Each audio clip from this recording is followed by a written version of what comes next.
Sean bienvenidos a su canal UNIPSOFI. En esta ocasión vamos a platicar con la maestra Sandra Regina Hernández Cetina, ilustre jurista, que nos va a platicar sobre su obra relativa al nuevo modelo policial en nuestro país. Me voy a permitir dar una breve semblanza de nuestra ilustre invitada. Ella es licenciada en Derecho por la UNAM, maestra en Derecho Procesal Penal por el Centro de Estudios Superiores en Ciencias Jurídicas y Criminológicas. Es diplomada en Ciencias Penales por el Instituto Nacional de Ciencias Penales, el INACIPE. En sentido penal en Sistema Penal Acusatorio y Derechos Humanos por la UNAM. Y Género y Justicia y Derecho por el Centro de Investigación y Docencia Económica, el famoso CIDE. Además, es docente certificada por la Secretaría Técnica del Consejo de Coordinación para la Implementación del Sistema de Justicia Penal. Cuenta con más de 15 años de experiencia laboral en la ahora Fiscalía General de la República. Ha sido representante de México en reuniones de evaluación del Centro Internacional para la Búsqueda de Menores Desaparecidos y Explotados en Virginia, Estados Unidos de América, y Hamburgo, Alemania. También ha sido representante de México en la Comisión de Seguridad Hemisférica de la Organización de los Estados Americanos, en Washington. Ha sido representante de México en la reunión de control de delitos relacionados con el tráfico de drogas, organizada por la Organización de la Cooperación Internacional del Japón en Tokio, Japón. Muy bien, pues la verdad es que es un honor, maestra Sandra Regina, tenerla en este canal, al igual que para mí, que me hayan invitado a ser el moderador, entrevistador para esta presentación, este video. Entonces, pues a ambos nos toca, en cierto sentido, pues un cambio en la dinámica que generalmente nos presenta el canal de UNIPSOFI. Un proyecto académico bastante ambicioso que quiere romper con ciertos paradigmas y en el cual pues las voces de juristas y de profesionales de otras muy diversas disciplinas del conocimiento humano han venido a enriquecerlo. Pues sin más me gustaría, maestra Sandra Regina, hacer un muy breve comentario introductorio a la charla que tendremos el día de hoy en relación con su magnífica obra. Si hay algo que explica la existencia de la sociedad organizada, es la necesidad de la justicia y de la seguridad. La sociedad en lo general, los individuos en lo particular, queremos sentirnos seguros y cedemos mucho de nuestra libertad natural en aras de una convivencia que nos permita desenvolvernos en un entorno de seguridad, de confianza. Y esto, desde sociedades inmemoriales, ha venido de la mano con las figuras, con lo que podremos llamar la institución de la policía, que evidentemente ha tenido diversos cambios, composiciones, finalidades, me atrevería a decir, a lo largo de la historia. Pues bien, nos encontramos hoy en día en un país, en un estado, el estado mexicano, que muchos, desde una perspectiva hasta catastrófica, ya le endilgan el título de estado fallido. Más allá de que se crea o no con esa posición, la realidad es muy evidente. De 20, quizás 30 años hacia atrás, las cifras en todos los ámbitos en los cuales se pueda medir la descomposición social van a la alza y no se advierte, al menos con el último cambio de gobierno, con la presidencia de López Obrador, que haya un cambio en esta inercia. Por el contrario, las cifras oficiales, más allá de la propia percepción que la misma gente pueda tener, nos hablan de que la violencia, los delitos, la eficacia y la eficiencia en el sistema penal mexicano, pues no han tenido un cambio como es el que demanda la sociedad mexicana, como es el que todos los mexicanos requerimos. Y por tanto, pues el conocer, el estudiar, el discutir sobre todas las temáticas que tienen que ver con la seguridad y la justicia, pues no es un lujo, sino una extrema necesidad.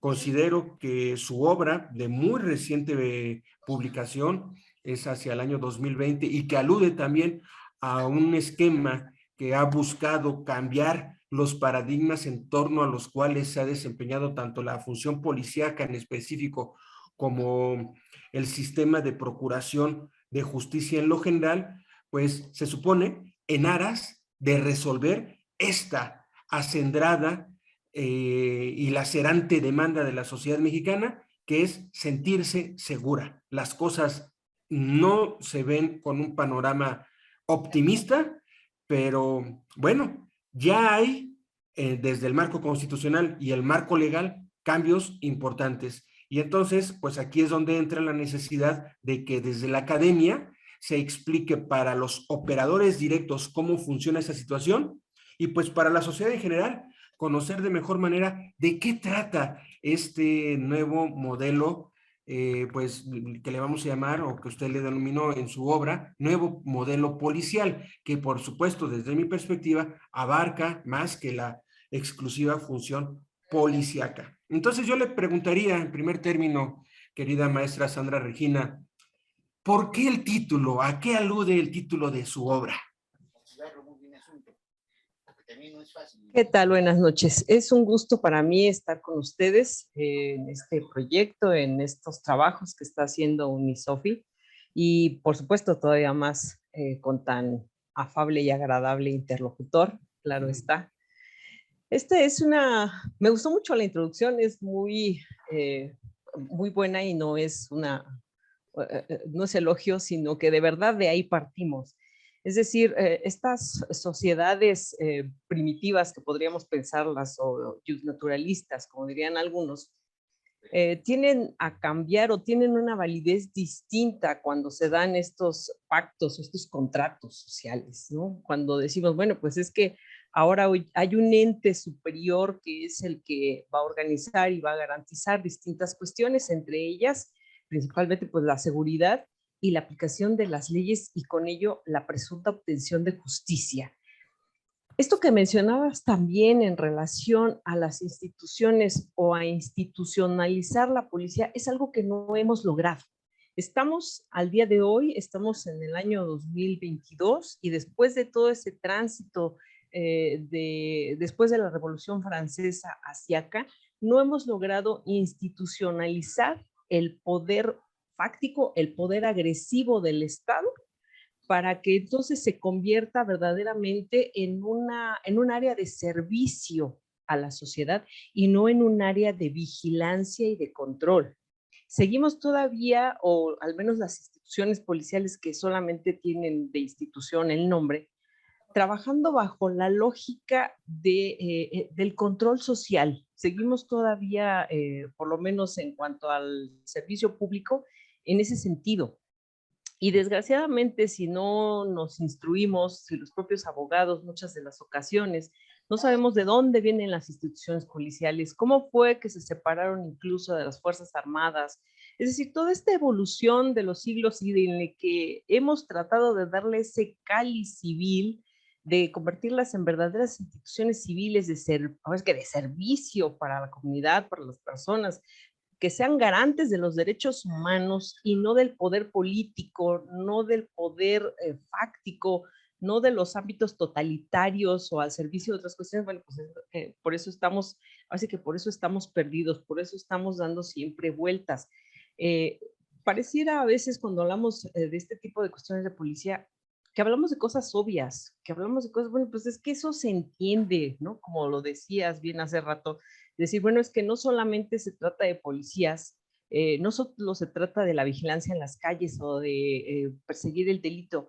Las áreas de seguridad van todavía más allá, es antes de que aparezca el delito, es más, antes de que haya circunstancias que hagan factible la presencia del delito. Y una vez que se ha presentado, una vez que ha ocurrido, pues, pasa con estas personas que están relacionadas con el sistema ya acusatorio, con el sistema carcelario? Es decir, ¿cómo las vamos después, no solamente que hayan compurgado una sanción y que hayan reparado el daño, sino cómo después las vamos a reintegrar? ¿Qué vamos a hacer con ellas? ¿Para qué las tenemos ahí guardadas en esas cajitas, ¿no?, de reclusorios de los que todos nos olvidamos día tras día?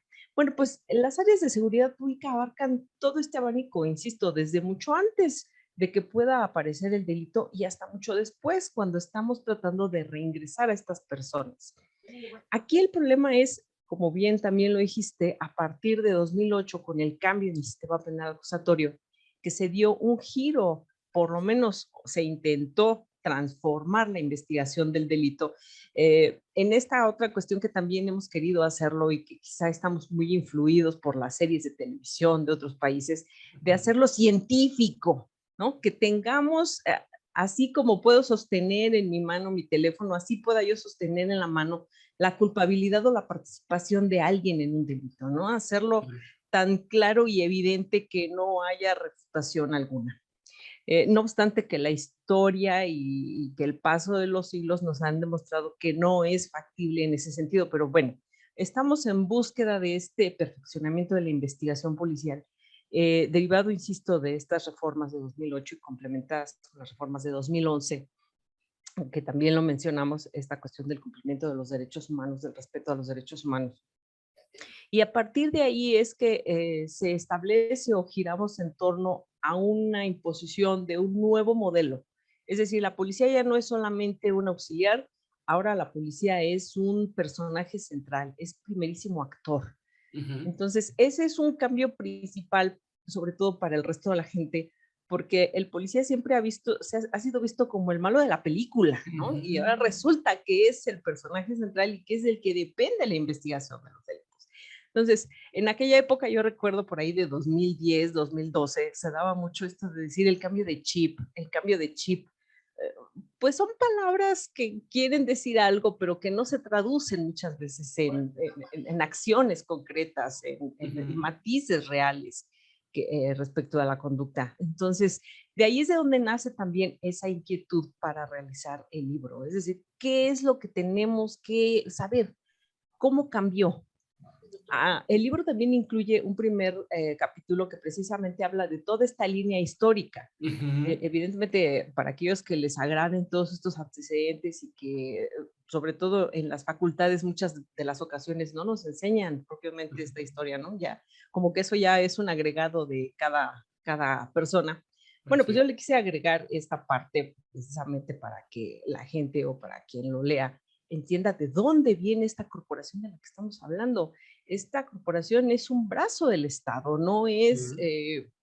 no es una potestad del ciudadano, nace como brazo del Estado. Y precisamente todo este tiempo ha sido la batalla, la lucha para institucionalizarlo, para hacerlo de un carácter totalmente civil y de Ujú. utilidad a la población, ciudadanos, como le queramos denominar.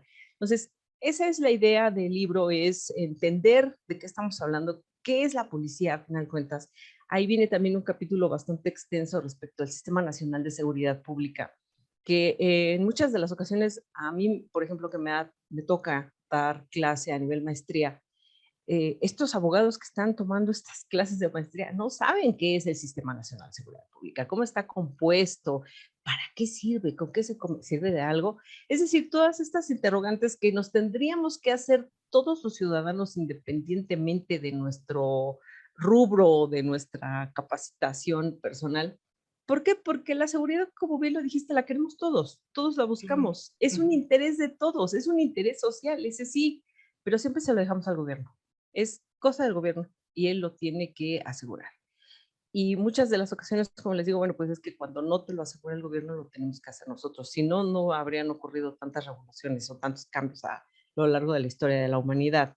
En fin, la institución policial a mí me parece que no la hemos logrado, no se ha cristalizado. Ahí estamos en este día a día de tratar de construirla y desgraciadamente, bueno, pues en lo que va de los últimos años, pues hemos visto como que se pretende abandonar no solamente el modelo óptimo de la función policial, sino además como que tiene ahora más que antes, no es que sea la primera ocasión, pero tiene ahora más que antes estos tintes muy militares, ¿no?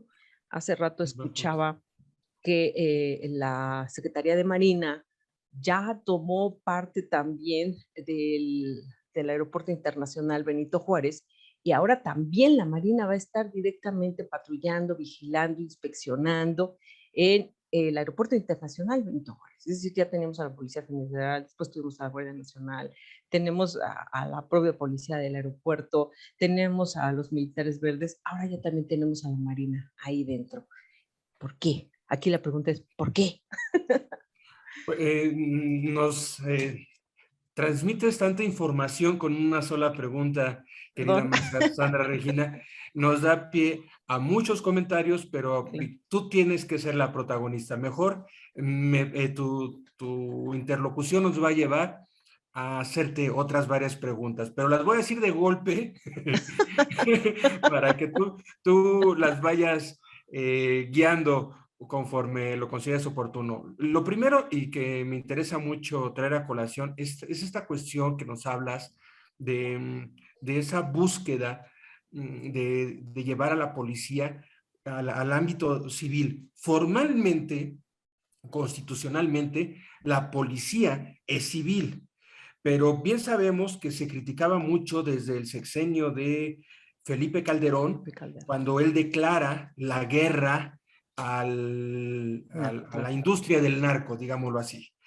Y en aras de esa guerra, pues le da funciones de policía a las Fuerzas Armadas, en primer término al ejército, y después ante pues, las evidencias de filtración del narcotráfico en el ejército, pues se opta por la Marina.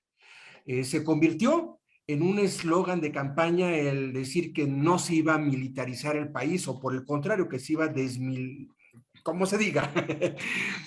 Pero hoy vemos que en el actual sexenio, pues las cosas van fortaleciéndose para darle ese marco constitucional e institucional que un tercer cuerpo de protección, que sería el federal a través de la llamada Guardia Nacional, que se le da un marco constitucional, institucional, ahora se busca insertarlo efectivamente dentro de la estructura del ejército mexicano. Entonces, la primera pregunta es, tú como especialista en la materia, ¿advertirías que la función policíaca va hacia la militarización? Sería la primera. Pero segunda y estrechamente vinculada con ello, ¿crees que sería un retroceso para las necesidades del país de seguridad, en este caso, que la policía se militarizara? ¿O por el contrario, probablemente sea un mal necesario?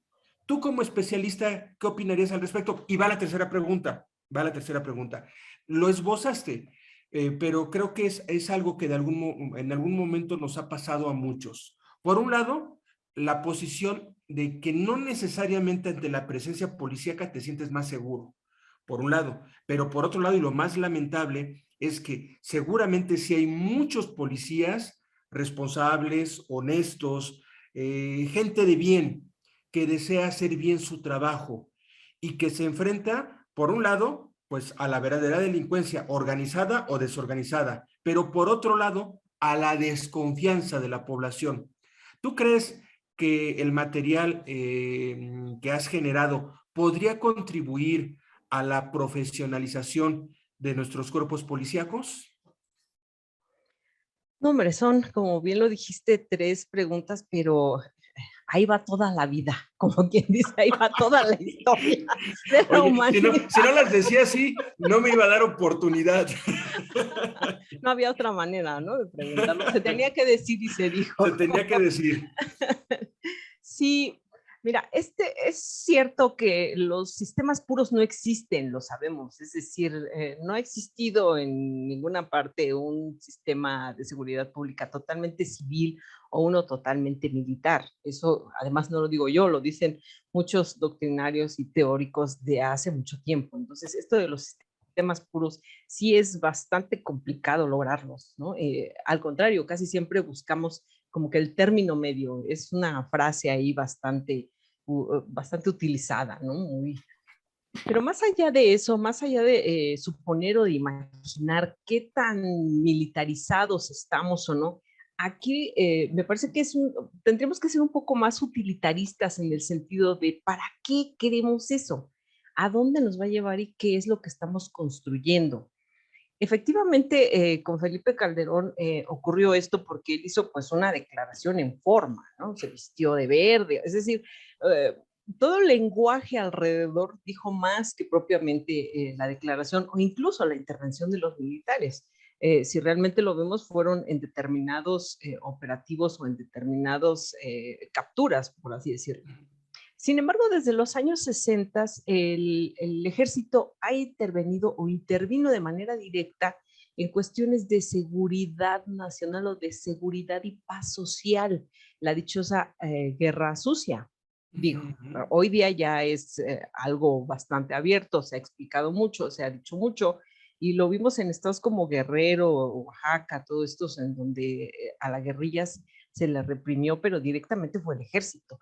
No fue la policía, ¿no? No fueron los ministerios públicos, los vuelos estos de la muerte, es decir, todo ese tipo de cuestiones, pues las llevó a cabo el ejército, no las llevó a cabo la policía del estado, ni tampoco alguna policía de carácter federal en aquel tiempo. Entonces, esos son los riesgos de militarizar demasiado o de utilizar demasiado las Fuerzas Armadas. Ahora, por ejemplo, ahí amarrado con lo que me decías de esta segunda pregunta, bueno, ¿qué tan necesario es? Esa es exactamente la cuestión que nos tendría que explicar el gobierno. Un gobierno que rindiera cuentas, que fuera transparente, que efectivamente fuera democrático y que estuviera construyendo la paz social, nos tendría que explicar con datos duros, objetivos, qué es lo que estamos buscando con la presencia de estas Fuerzas Armadas. Al día de hoy no lo tenemos. ¿Qué quiero decir o a dónde voy? No solamente es que nos falte esta explicación, sino que además, si nosotros la buscamos, si los investigadores la buscamos, no la encontramos soportada con ningún dato. Es decir, en este país hay más delincuencia que el crimen organizado. Es decir, no todo es crimen organizado. El Claro, crimen claro. organizado no es el que te asaltó ayer en el autobús, no es el que vemos en los videos de YouTube diciendo, denme sus carteras. O sea, no es cierto. Entonces, partimos de una premisa falsa de decir que el crimen organizado es el que ejecuta o que lleva a cabo el 90% de los delitos en este país y por lo tanto es imprescindible el despliegue de las Fuerzas Armadas. Eso es falso. El 90% de los delitos de este país no están o no son ejecutados de una manera directa por el crimen organizado. Es decir, a partir de ahí entonces vemos que una de las premisas de todo el discurso pues tiene bastante de dónde irse desmoronando. Le rascamos un poquito y resulta, si lo vemos con las cifras, por ejemplo, las cuestiones de violaciones, asalto a mano armada, robo de vehículos, es decir, todos esos delitos que día a día padece, ahora sí como dicen, el ciudadano de a pie, no tienen que ver directamente con los que se encuentran involucrados o que son de una amplia gama de la delincuencia organizada. No es que yo lo desconozca, sé que están involucrados en cuestiones de piratería, en cuestiones de secuestro, de extorsión, es decir, tienen una amplia gama. Eso no lo podemos desmentir o decir, no ocurre. Pero desgraciadamente, ahora sí que hay tanta competencia en el crimen que no son ellos los únicos, o sea, no son los únicos malos, como siempre les digo. El discurso oficialista nos ha hecho creer que los delincuentes o que las personas que se dedican a estas actividades son de allá, son otros, no los conocemos, no estamos vinculados a ellos. Y eso no es cierto. Son nuestros amigos, nuestros excompañeros de la prepa, nuestros vecinos, nuestros hermanos, inclusive pueden ser hasta nuestros hijos. Digo, Arismendi tenía mamá, ¿no? Era el Claro, hijo de claro. alguien. Entonces, no Sí. es alguien ajeno, no es alguien que, como nos hacen creer, que es alguien que está oculto allá en la sierra de no sé dónde y que solamente baja para delinquir y llevarse nuestras riquezas y después, no, o sea, todo eso es parte de un discurso estatal precisamente que tiende a tratar de validar este tipo de acciones. el discurso de la urgencia, del caso urgente o del enemigo que nos está vulnerando, lo vimos después de la caída de las Torres Gemelas, ¿no? La terrible Ujú, revolución que se ujú. armó después de eso. La vida es una antes de la caída de las Torres Gemelas Sí, y es una después. ¿Por qué? Pues porque se encontró un enemigo, se encontró un punto hacia dónde dirigir las alertas, las alarmas y todo lo demás. Y eso es un poco lo que ocurrió, claro, guardadas ¿cómo se dice? Las debidas diferencias, proporciones, ajá. proporciones. Con lo que ha pasado con el narcotráfico y con esta guerra del narcotráfico, siempre ha existido la intervención de las Fuerzas Armadas, como ya lo comenté desde los 60, y si lo pudiéramos ver, pues desde mucho antes, también en otros casos. No fue únicamente con Felipe Calderón, quizá él hizo un discurso, él tratando ahí de validar todavía más determinadas acciones, se hizo muy visible. Y no me parece que este gobierno vaya a ser el único o el último que tenga esa tendencia, ¿no? Desgraciadamente, cuando faltan estructuras, cuando faltan políticas públicas, cuando falta seguimiento, cuando falta esta transparencia en los resultados, pues se tiene que ocurrir, desgraciadamente, a este tipo como de fórmulas mágicas de que con esto lo vamos a resolver. Si eso fuera, pues de Felipe Calderón para acá, las cifras irían bajando, ¿no? Digo, la simple lógica eso nos dice, ¿no? O sea, si tengo que meter a las Fuerzas Armadas y desde Felipe Calderón han estado continuamente las Fuerzas Armadas en las tareas de seguridad pública, pues después de 3 sexenios ya tendríamos que haber encontrado por lo menos una disminución del 20%. Y resulta que no. Resulta que las cifras que se acaban de publicar y que alegremente nos habían abanicado en la cara el día de ayer, diciéndonos que había bajado el índice de homicidios, bueno, pues si los comparamos precisamente con el mismo periodo de Felipe Calderón, pues resulta que están en un aumento del 200%. Es decir, sí, tal vez sí disminuyeron respecto de diciembre, pero no respecto de diciembre del último año de Felipe Calderón. Entonces, esto de los números siempre es algo ahí manejable y por eso nos dijeron, ya ha bajado el homicidio doloso, pero cuando se hacen estas confrontas con los datos históricos, pues vemos que ha subido. Entonces, si de Felipe Calderón para acá ha subido un 200% con la intervención de las Fuerzas Armadas, pues entonces quiere decir que la receta no está funcionando. Pues simple y sencillamente porque no sabemos a dónde vamos. Es decir, todos sabemos que hay una lógica sexenal en donde cada sexenio se cortan las políticas, se cortan los, las ideas y aparecen unas nuevas, ¿no? Aparecen unas nuevas, unas mejores y desgraciadamente no tenemos esta visión de Estado, ¿no? A largo plazo, que no sea únicamente atender el problema en este sexenio. El problema de nuestras policías es que son reactivas, solo están para el momento en el que está la urgencia. Efectivamente necesitamos capacitación en todos los sentidos. Empezamos por los policías porque son ahora sí que el eslabón, el último de la cadena y son el más débil precisamente por eso. Pero no quiere decir que el Claro. resto de los operadores jurídicos y demás no tengan también esta necesidad de capacitación. Solo que el policía tiene menor sueldo, tiene menor preparación escolar, tiene menor apoyo para recibir estas preparaciones, es decir, no tiene becas para que continúe estudiando. No hay posibilidades de ascensos por estudio, increíble, pero no lo hay, no lo hay. Y no te puedo ya decir, porque quizá vaya a sonar mal, que incluso las mujeres, por ejemplo, en lactancia, en embarazo, ¿qué pasa con esas mujeres que están en un séptimo semestre de embarazo? Y, perdón, semestre, en un séptimo mes, no, ya son muchos, en un séptimo mes de embarazo y que tienen que estar igual reportando al mismo estilo, porque además, pues ustedes son mujeres, querían igualdad, ¿no? Pues órale, a darle, ¿no? Entonces, son muchas las cuestiones con las que se enfrenta un policía en el día a día. Ujú. Por eso es que además no es una actividad aspiracional, no es que los niños digan, yo quiero ser policía de grande.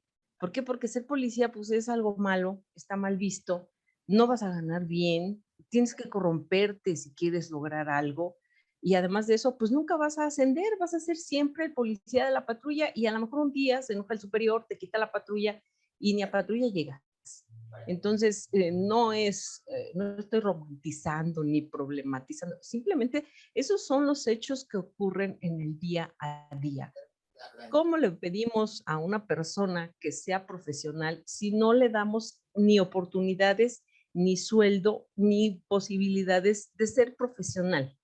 Es decir, le pedimos, pero no le decimos cómo o no le ayudamos cómo. Y cuando a veces se acercan a un ciudadano, lo hemos visto. Cuando un policía quiere imponer una de estas, que les decimos un inmovilizador, una de estas arañas, o quiere entregar una multa en la mano, ¿a cuántos policías no se han llevado estos conductores? Es decir, todavía no se acerca el policía, todavía no le dice nada, todavía no se entera, pero ya se imagina lo que va a ocurrir. Y prefieren atropellar al policía, prefieren arrastrarlo varias cuadras antes que detenerse, antes que hablar con él, antes que enterarse de qué es lo que está pasando. Entonces, como ciudadanos, también se los he mencionado, tenemos mucho, mucho que aportar a esto y le debemos mucho al sistema de seguridad. Empezando, evidentemente, porque no solamente, no todos los ciudadanos somos ejemplares, quisiéramos serlo. Trataríamos de ser lo más educados y civilizados que se pudiera en estos 2000 años, pero a veces no ocurre así. Entonces, sí, el libro pretende ser eso, una herramienta además o adicional que tengan no solamente los policías, no solamente los estudiosos del derecho, sino cualquier persona interesada en de qué se trata la policía. Está escrito, al menos así me lo parece y lo intenté, en un lenguaje muy asequible, nada de términos así muy rimbombantes con 5 esdrújulas juntas una tras otra, sino que fuera legible, que fuera interesante, ¿no? Que la gente diga, bueno, pues se trata de esto, es policía. ¿Qué es lo que tiene que hacer un policía? ¿Cuáles son sus funciones al momento de investigar un delito? ¿Qué es lo que esperaríamos de él?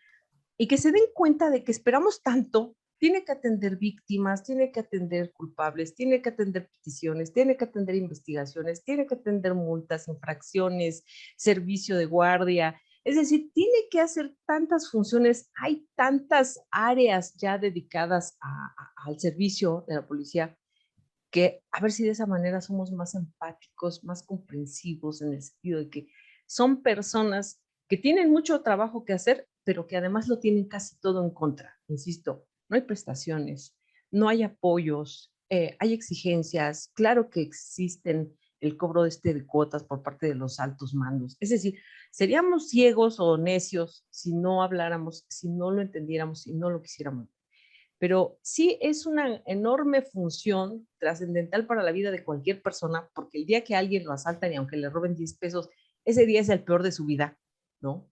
Entonces, sí es algo trascendental, sí es algo importante para cada uno de nosotros, pero ¿cuánto tiempo le damos o le brindamos este tipo de cosas, ¿no? Entonces, sí, creo que la capacitación es necesaria, es indispensable en cualquier función, y como se los he comentado en diversos foros, yo esperaría que un día, cuando nos acercáramos con un policía, tuviéramos no solamente la misma confianza, va más allá de eso, tuviéramos la certeza de que vamos a ser atendidos como cuando vamos al dentista o cuando vamos al veterinario o cuando vamos a hacernos el corte de pelo. Es decir, que estamos tratando con una persona que sabe lo que hace y que lo va a hacer de la mejor manera. Eso es lo que queremos de un policía, eso es lo que necesitamos. Y todo eso se refiere o se traslada a esta cuestión de la institucionalización y del carácter civil que deben tener las policías. El ejército no está para servir a la ciudadanía. El ejército está para defender al Estado y al poder que en ese momento se encuentre dominando en ese Estado. Digo, no sé si estoy diciendo algo que quizás les parezca disparatado, pero el ejército no está para ayudarnos, aunque se haya instituido el programa este del DN3 para cuestiones de desastre o de emergencia. Pero eso es una cuestión totalmente distinta. No deberíamos verlo en las calles patrullando, no debería hacérsenos costumbre ver al ejército, a la marina patrullando, por lo menos aquí en la Ciudad de México. Y sin embargo son cosas que están ocurriendo de una manera continua. Insisto, no hay modelos puros. Efectivamente, podrían ayudar, así lo dice la Constitución, en los casos en los que auxilien o que intervengan, en los casos, no todos los días y a todas las horas, y ahora ya incluso con una base de operaciones naval, en el Aeropuerto Internacional de la Ciudad de México, por ejemplo. Bueno, pues, estimada maestra, nos das un panorama tan amplio y que nos motiva a releer tu texto, por supuesto, a recomendarlo con alumnos, compañeros, amigos, como bien dijiste, con la sociedad en general, porque este es Así es. un tema, un problema que nos ocupa a todos. Habrá algunas cuestiones que por gusto, por diversas circunstancias, podamos elegir y decir, esto no es de mi interés, pero Así lo es. relativo a la seguridad nos interesa a todos en un país como el nuestro, pues más aún, porque los que la hemos librado, los que la han librado de no haber padecido en algún momento alguna vicisitud relativa a esta criminalidad, que como bien dijiste, en algún segmento minoritario es el crimen organizado, pero en la vida cotidiana es cualquier hijo de vecino que, como lo puede hacer parte de su vida cotidiana, es decir, su trabajo, muy entre comillas, hasta algo excepcional y de acuerdo a las circunstancias. Entonces, coincido por completo en que esto es algo necesario para todos conocer, por un lado, y por otro, y también lo mencionaste, hacernos responsables tanto de lo que hacemos como de lo que dejamos de hacer y construir una nueva relación con las fuerzas policíacas. Coincidimos en que no necesariamente, ni por mucho, todos los policías, todas las policías forman parte de estas, vamos a decirlo así, mafias. No hay un gran porcentaje, me atrevo a decir que son la mayoría quienes exponen realmente su vida y tratan de brindar un mejor servicio y que pues se enfrentan no solamente a las adversidades que significa el riesgo propio de su trabajo, sino también a la falta de empatía de la población en lo general. Pues el tiempo nos apremia, querida maestra Sandra Regina. La verdad es que es Claro. un placer hablar de esta temática contigo, dado que eres una amplia conocedora, probablemente de las personas en México que mejor conozcan de esta materia y que además te has dado la oportunidad de compartirnos tu conocimiento y dejarlo en una obra profunda, intensa, pero que como bien dijiste, con un lenguaje accesible a la población. Es decir, no hay que tenerle miedo a la lectura de tu obra, al contrario, acercarse a ella con gusto, con agrado y aprender más de esto que nos es tan importante. Lamentablemente, también lo mencionaste, hoy en día para los niños no es una aspiración ser policía. Qué pena que esto haya pasado en tan poco tiempo y que lamentablemente hoy muchos niños aspiren a ser todo lo contrario de defender el bien, de defender la justicia. Esperemos las cosas cambien y me da la impresión que personas como tú, que toman en serio este problema y que aprenden más sobre él y además nos permiten conocer sobre esta temática al resto de los integrantes de la sociedad, pues se van a generar quizá los primeros pasos para construir una realidad diferente. Eres bienvenida en Unipsofi, Sandra Muchas Regina. gracias. Esperemos nos des la oportunidad de en una siguiente plática profundizar más sobre tu texto, otros temas relacionados con el mismo, porque conocer a través de la voz de los expertos estas cuestiones, pues nos ilustran a todos. Que pases una excelente noche y muchas gracias a nombre del equipo de Unipsofi. Hasta luego, Sandra Regina. Ay, ya te iba a cambiar el nombre. Muchísimas gracias. Al contrario, ha sido un placer y es un placer estar con ustedes y seguir participando. Muchísimas gracias a todos los que vean esta entrevista y sobre todo pues a quienes participaron. Muchísimas gracias, Unip Sofi. Hasta luego.